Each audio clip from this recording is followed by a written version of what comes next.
There's this guy, let's call him Quiet Dog, and he's rich. But his story starts in Nigeria, where he grew up dirt poor. From a young age, Quiet Dog dreamed of making big money and living the luxury lifestyle. Determined, he started hustling. As a young man, Quiet Dog joined a gang of email scammers. You know, those Nigerian prince scams. It was a group of guys working together to send out hundreds of emails daily, tricking people into sending money. Quiet Dog was good at it, like really good. He was pulling in thousands of dollars per scam, but over time, he wanted more.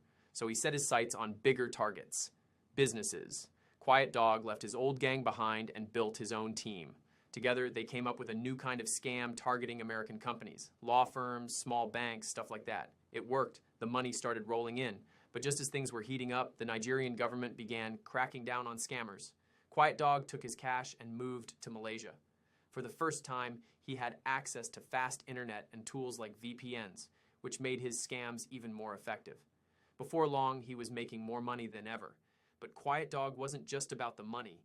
He wanted status. He started an Instagram account to show off his luxury lifestyle. Designer clothes, flashy watches, and expensive cars filled his posts. People loved it, and his follower count exploded. But Quiet Dog wasn't satisfied. A few years later, he moved to Dubai, the ultimate luxury playground, and leveled up his scams. At this point, he and his crew were pulling in $1 to $5 million per scam, sometimes multiple times a week. His Instagram got even flashier. Bentleys, Lamborghinis, private jets, exotic vacations, and endless shopping sprees. His followers? Obsessed. He hit 2.5 million followers, all watching him live the dream. When people asked what he did for a living, he'd brush it off, claiming he was a real estate developer. Brands started noticing, and Quiet Dog landed collaborations with names like Versace, Louis Vuitton, and his favorite, Fendi.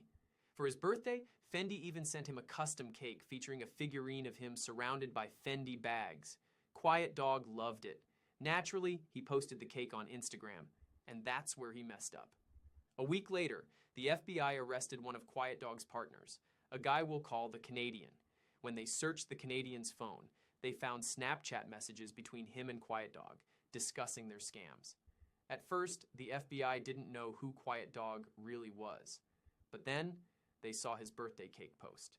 Now, they had his birthday. With that, they traced him back to an old visa application he'd submitted to the US years ago. Boom, his real identity. The FBI worked with Dubai authorities, and one morning, while Quiet Dog was sleeping in his luxury penthouse, Dubai SWAT stormed in and arrested him. Simultaneously, 6 other raids took down 11 members of his crew. The haul? $40 million in cash, 47 phones, 21 laptops, 13 luxury cars, and evidence of over $456 million scammed. Quiet Dog was extradited to the US, took a plea deal, and was sentenced to 11 years in prison.